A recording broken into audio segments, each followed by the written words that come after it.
Hello and welcome to 5 Minutes in the Shed, in what may be a key episode in the whole series. So, bike's looking really good, really together. Let me show you. Bike's looking really good, really together. Almost looks like a runner. Right, so it's got to the point where I've done a list. Right, here's my list of things to do before the bike's finished.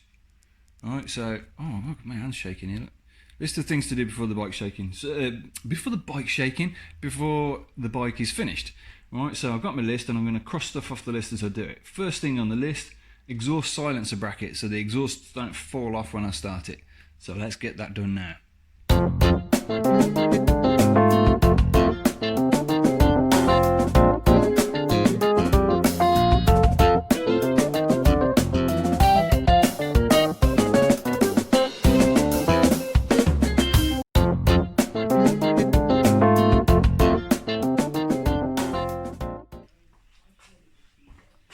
Remember, little bracket for the exhaust. The exhaust is solid now, so exhaust silencer bracket tick. Set the tappits. I did that the other night actually. When I had nothing to do, I thought I'll just set them. So turn the engine over a few times, got the feeler gauges out, set all the tappits at the correct position. Because when I built the engine, I put them in pretty loose because I didn't want it to jam up. So they were a bit rally. So they're all together now. So tappits are done. Spanner check the engine. I did that at the same time when I was doing the tappits. So just to check I've left nothing loose on the engine.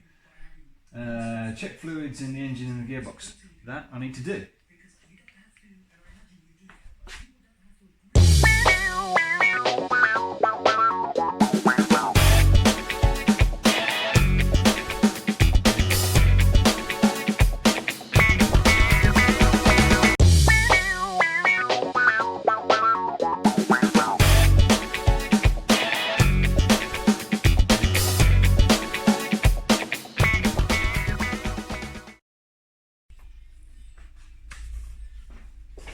Okay, so gearbox oil's full. On that, there's a plug at the bottom, drain plug at the bottom. You take the bottom part of that off because there's a tube in it, and you just fill it up to the tube. As soon as it overflows, it's actually level. Alright, so that's done. So we've got oil in the gearbox. We've got oil in the frame for the engine. So that's all in there. I've ticked fluids off on my chart over there. Next thing on there is check and plumb the fuel tank. Now, I was just getting ready to film this bit, and it was ages ago when I did the petrol tank, and I opened the petrol tank and it's rusty again inside. It's gone rusty since we last looked at it. Rust fairies have been back. I should have filled it up with some sort of fluid, so it didn't do that, and I didn't. Learning curve. Anyway, put my handful of screws back in it, shook it all out again. It's only surface rust, right? So I'll give it a shake, got most of that out again. But to do that, I had to set the petrol tap out because there's a gauze in that, didn't want to trash the gauze with the screws. So anyway, I did that, cleaned it all out, gave it a rinse with some petrol. And as I did that, the petrol kind of burst out of the over the the air hole in the tank, and it run down the side, and it's put crap all over the side of the paint. It's like kind of eating into the paint. So I can't clean it off. Don't know what to clean it off with. So I need to figure that out. Anyway, the petrol, rinsed it out a few times, and it kept coming out like brown, with rust brown, which I'm not happy about because I don't want to put rust brown petrol into my new engine. Right? Now, my petrol can is almost empty. I've got a little bit at the bottom. Now I need enough petrol to start the bike, so I don't want to waste all the petrol, keep rinsing that out. So might need to have a rethink about this because I don't want to put petrol in this tank to start the bike, which is putting my plans in jeopardy because I want to get this running today. So petrol tank issue. Luckily, I've got a spare petrol tank. Hang on. Set this one off.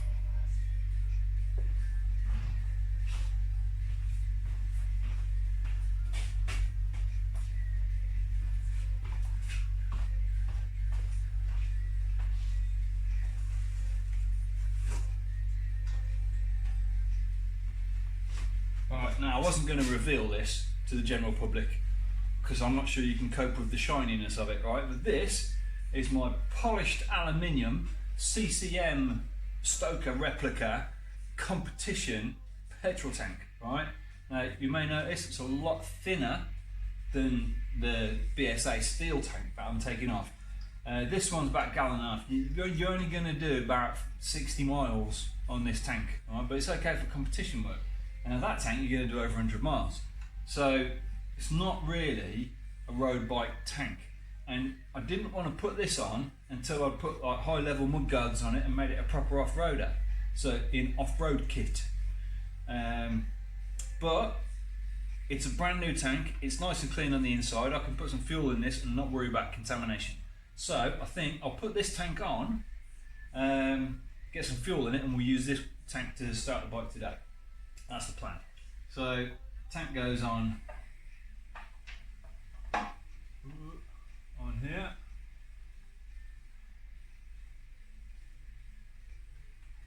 You've got to admit that does look sweet. Right, so lovely shiny petrol tank. Now the problem with this tank is the fuel tap is on the right hand side, whereas the BSA one is on the left hand side.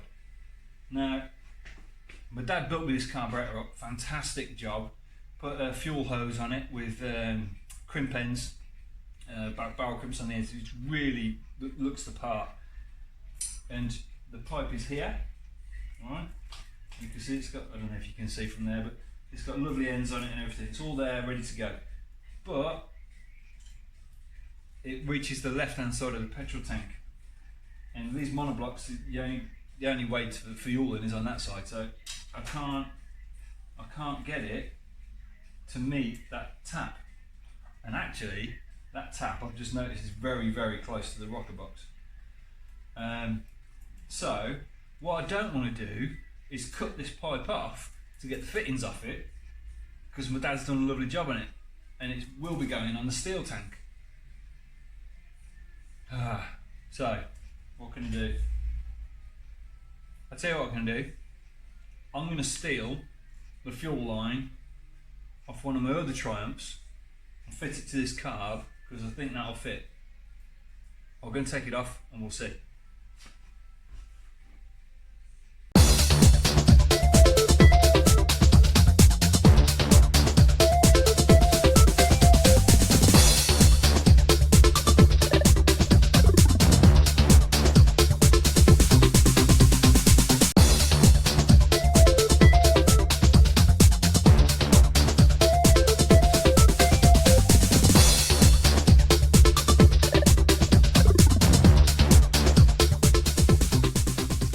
Okay, so everything's kind of done fuel wise now. I'm going to give you a quick tour of the bike as I check it all out before we attempt anything crazy. Right, so obviously battery's not on yet.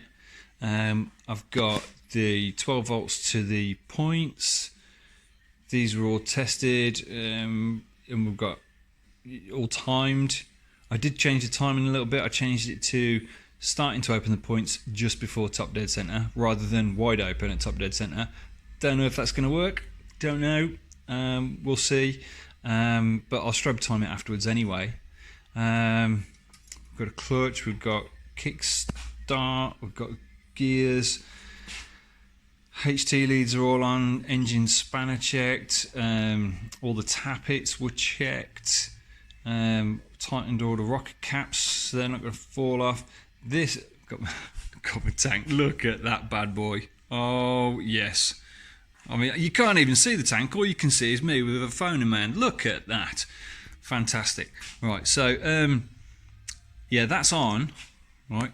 Super slim as well. Look at that. Look at that. Fantastic. Anyway, stop admiring your tank. Get on with the walk around. Right. We've got fuel in there now. It's not leaking. That's good. New tap on it.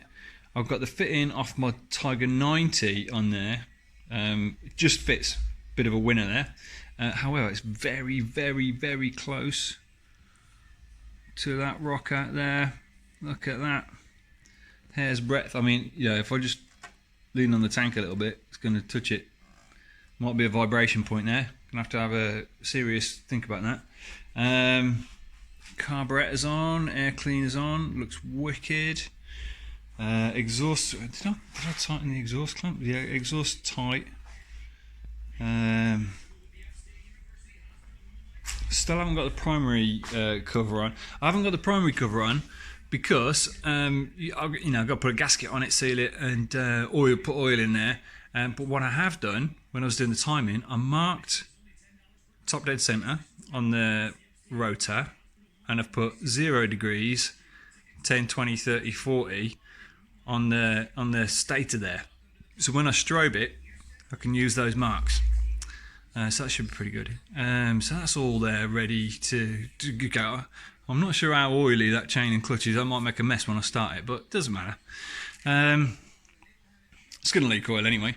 Oh, and there's this massive shiny horn for Stewie. Again, you can't see the horn, you can just see me. That's how shiny it is. Carburetor's there. Looking pretty good. So the fittings on there, that's all just about fits. I could just get my finger in for the tickler, which is just in there. Nice shiny extended float bowl. Look at that bad boy. Tuning device. Homemade side panel, main fuse. I've got the exhaust on. I made that little bracket earlier, which is in there. Bit thin, I think that is, but it holds them. They're not going anywhere. And you can't see it from the side, like you see, because they're so close together. What I'm not happy with is these Jubilee clips that hold it on. I think they look a bit crap. I might have to make some nice proper clamps for that, but not today. Also got wicked nice shiny tail light. If anyone's seen the Facebook page, that's my nice shiny rear end. Okay, so I reckon it's ready to go. I reckon we could start it. If I put the battery on now and swing the kickstart, I reckon that's in a position where it might fire. Now, a coil, I'm not happy with the coil. I think the coil's on its way out, and I have bought a new one. My new one is, just reach behind me. New one is here. Great. 12 volt ignition coil. It's not polished. Oh, can't put it on because it's not polished. I'll give it a go with that coil. I'm not very confident with it. I meant to take it off and resistance check it, but didn't. But it is sparking mostly, so it should run. We'll see. If it doesn't run, then I'll put the new coil on it. That's the first thing I'll do.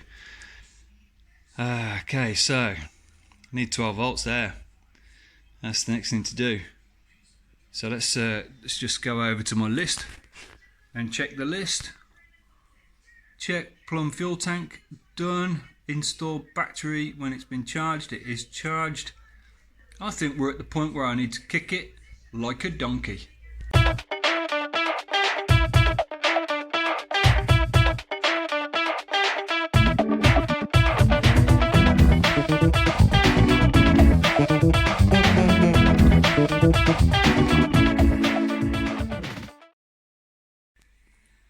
Okay, sports fans, I think the time has come. My list is all checked off.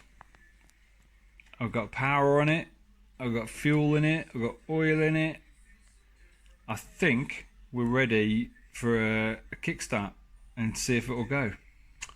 Now, I've dropped it down to the floor. It's still on the rack. I'm not going to take it off. I'm trying to think of the best angle to film this from. I'll come up with something. Let's see if it will go. Okay.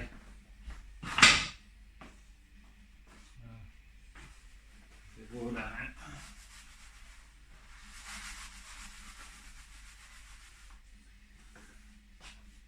Okay, nervous moment.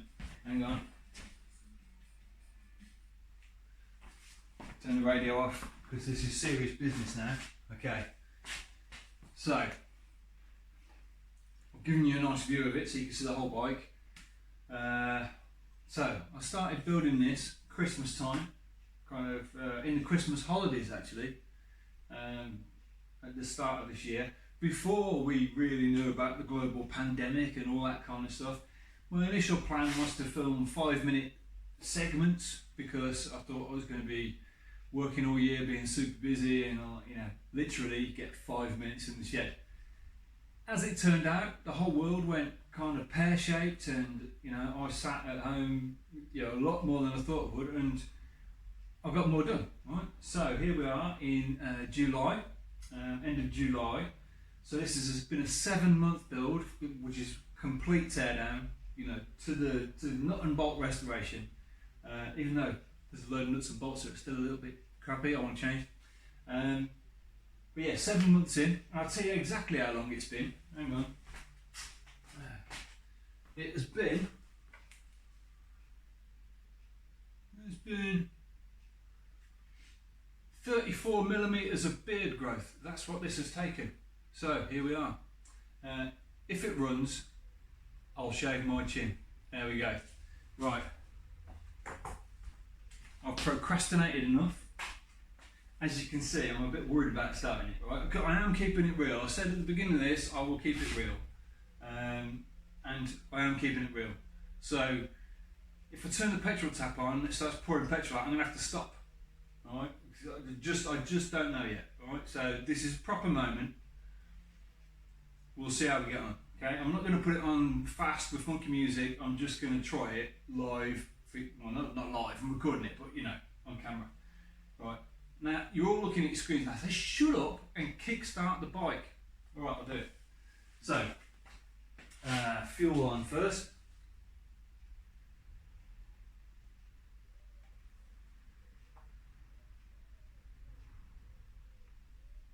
I heard a trickle.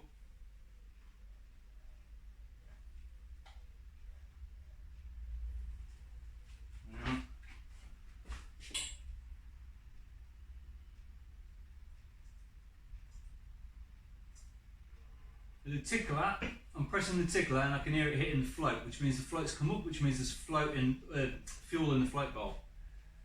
Alright, so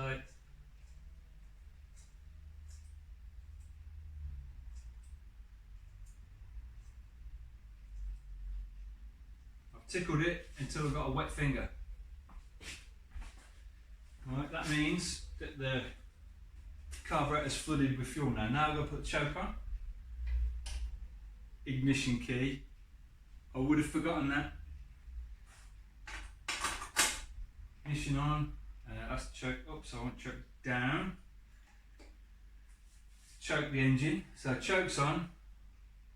Flooded it.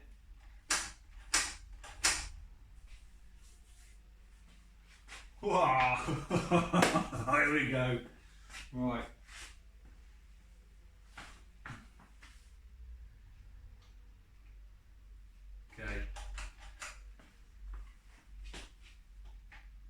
Shouldn't be wearing trainers for this job. Can't do that. Right. Should not be wearing trainers for this job.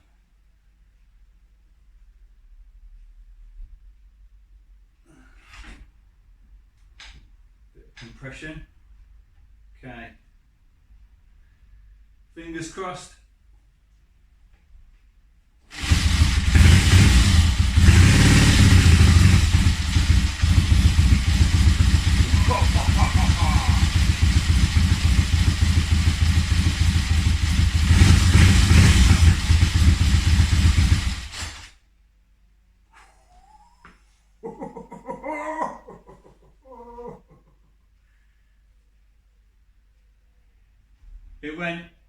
It sounded really good. I can't really talk now. Can't really talk. I'm just going to check for oil. Okay. Did you see? Well, you didn't see from there, right? But the oil pressure relief valve there. I saw the plunger out, so we've got oil pressure on the engine. A bit of blue smoke came out the exhaust. That's to be expected because there's loads of build oil in the engine. I'm gonna try again. Bit more tickle. I don't think I need choke now.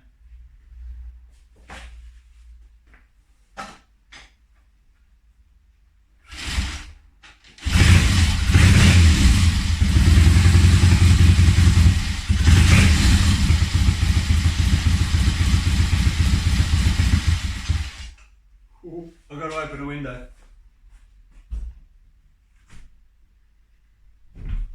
Gassing myself.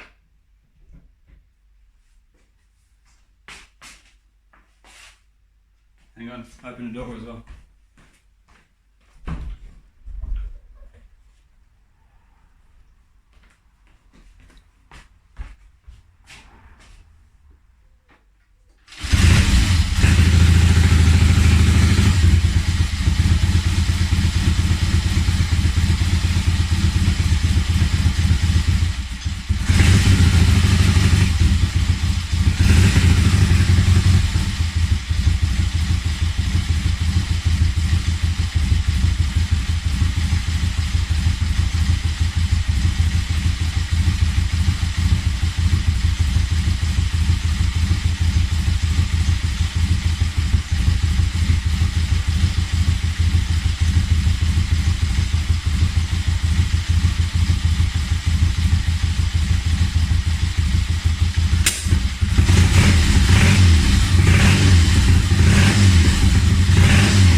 Okay, so it's a runner, proper runner.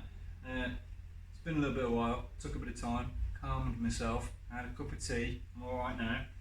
So yeah, engine's going, need to, next things on my list, strobe check the timing, install primary cover.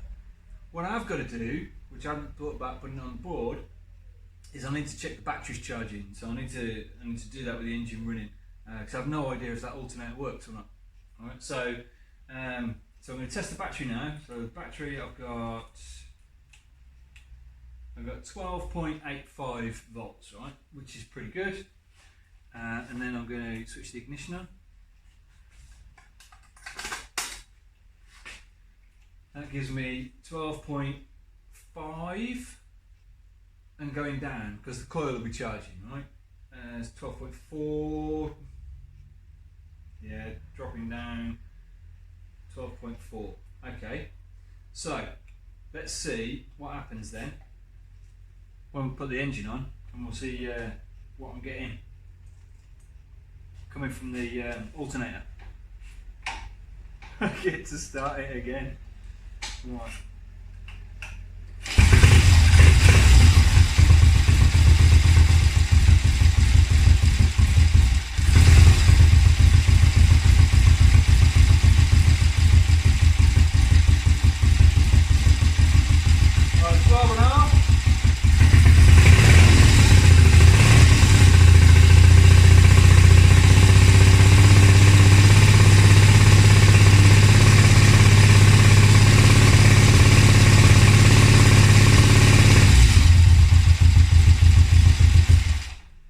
That goes up to 13.9 volts that was charging at when you pick the throttle up. So that's pretty good, happy with that, that's good, that'll keep the battery topped up, that'll be alright. Right, next thing is strobe test the ignition. Let's see where we are with that. Can't be far out, runs quite nice. It has popped and farted a little bit. I'd say if anything it's a bit retarded, it needs to go a bit more advanced. But we'll see. Yeah, so I'll take you around the other side, get the strobe set up. Okay, primary chain case, extreme close-up. So we've got the alternator and rotor here, the stator and rotor here. I'll put a red mark on it for top dead center. So where that point is, when that points to that big long line there, that's engine at top dead center. All right. Now we've got incremental degrees then of 10. So that's 10, 20, 30. That's 38 degrees. All right. That little double mark there. So that's where we're looking to have the timing when you rev it up. All right, so it'll hover up about here near top dead, and then when you rev it up, it should go to 38. Right, that's where we want it. All right, let's see where we are. I'm going to go and start the bike. All right. Get to start the bike again. Okay. Oh, ignition key. Damn it.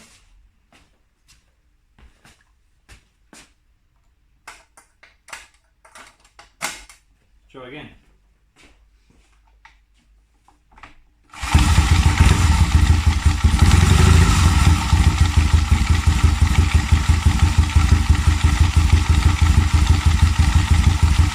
Okay, so we're at tick over at the minute.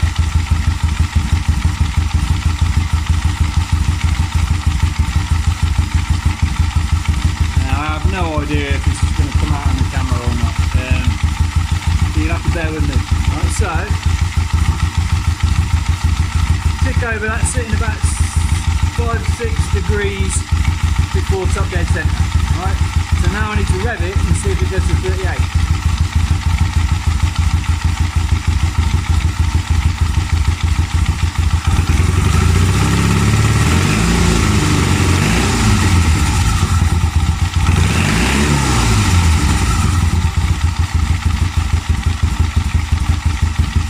Nowhere near actually, so it needs a bit of adjustment. I'll see if I can do it on the fly. Hang on.